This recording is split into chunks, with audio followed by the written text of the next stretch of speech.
jewelry haul from Amazon. We're going to style my ears with new earrings.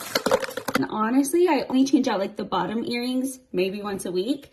Okay, so the first earring I'm going to do, adorable rhinestone chain with mini huggies, and I put it on the third and second. And then I'm going to take this super cute huggy with the star dangle, and I'm going to put it up here.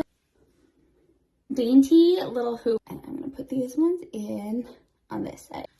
I'm not going to change out that guy for now. These ones are actually my newest earrings, and so I don't want to switch them out just yet. So that ear is styled. Now let's remove these guys and style.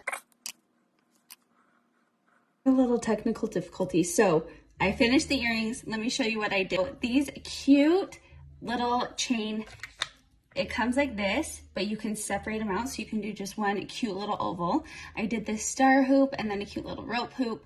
I left the snake in this one and then went with 2 flat back diamonds. There you have it.